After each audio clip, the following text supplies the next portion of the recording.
The Digital Production Buzz is brought to you by Shutterstock.com and by Otherworld Computing. Rolling! Action! Since the dawn of digital filmmaking, Authoritative.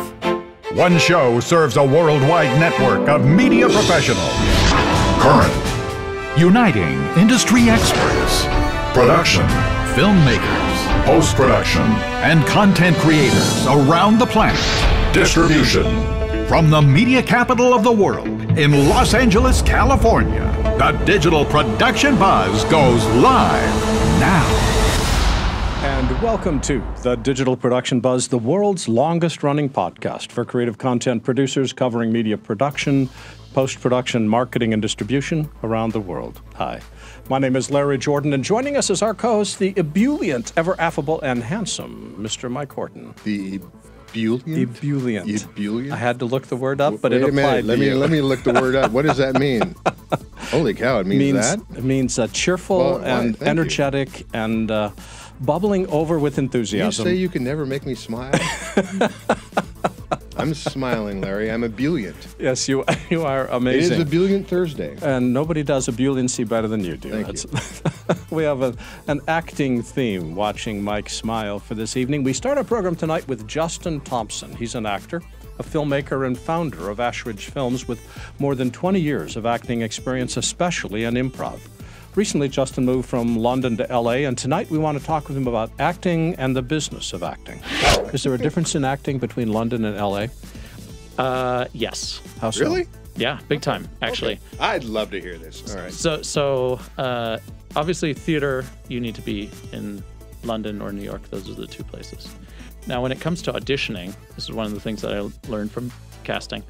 And a lot of my British friends who are actors who would come here for pilot season were always shocked because you're taught to be totally off book. In the UK, when you go into an audition, you need to know your lines dead.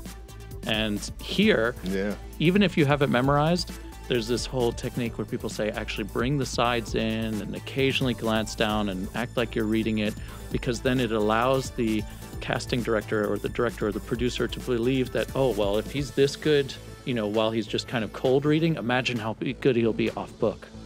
So it's just little things like that. Huh.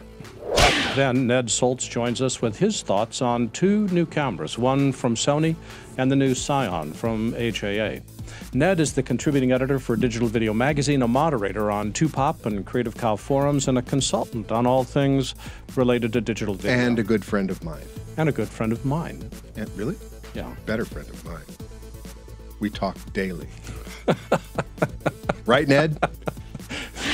Are there any bad cameras out there? I know we have too many cameras. You keep saying that. We have too many cameras. But are there any bad cameras? No, I knew that. none of them are bad. It's the question of what works for you in terms of the ergonomics, the feature set, the price point, your intended use, and you've really got to try these things. Rent it, go to a VAR that carries all of these cameras, and really determine what's going to work for you in your given situation. Finally, if you've seen Bud Light's I Love You Man commercials, you've seen the work of Jeff Gerard, the owner of Jeff Gerard Casting. Jeff and his team have found just the right actors for feature films and over 3,500 television commercials, of which over 1,000 featured Mike himself. I wonder if Jeff remembers me. We will find out. Because I probably did 1,000 commercials for Jeff. Jeff, do you remember me? Well, we'll find out. Now you're wearing your casting director hat. You've seen the 100 guys that came in that day. How do you make a decision? Is it just a gut feeling that this is the right guy, or are there other criteria? Well, I wish Jeff made the decision, but... Yeah. If it's commercials, it's definitely not me. The tape, I see the amazing. The tape goes off for the day, you know, into cyberspace here because we do everything online. So whatever we've recorded for the day goes off. And the agency looks at it, the production company looks at it, the director looks at it. Sometimes, if budgets are tight, they send it directly to the client nowadays, and the client is picking certain people that they want to have back. We just finished a big campaign for Mercury Insurance, and it had over 25 characters in it. So it was a lot of, you know, finding the best people in the prep so that when you got them in the room, you know they'd be able to deliver. You knew they'd be able to take direction. They understood, like I said, it might just be a commercial, but they understood acting 101. What a beginning is, what a middle is, what an intention is, what a conflict is. So sometimes when you throw stuff at them, you think, oh, well, they're grabbing it. Look how textured this performance is, and it's a 30-second performance.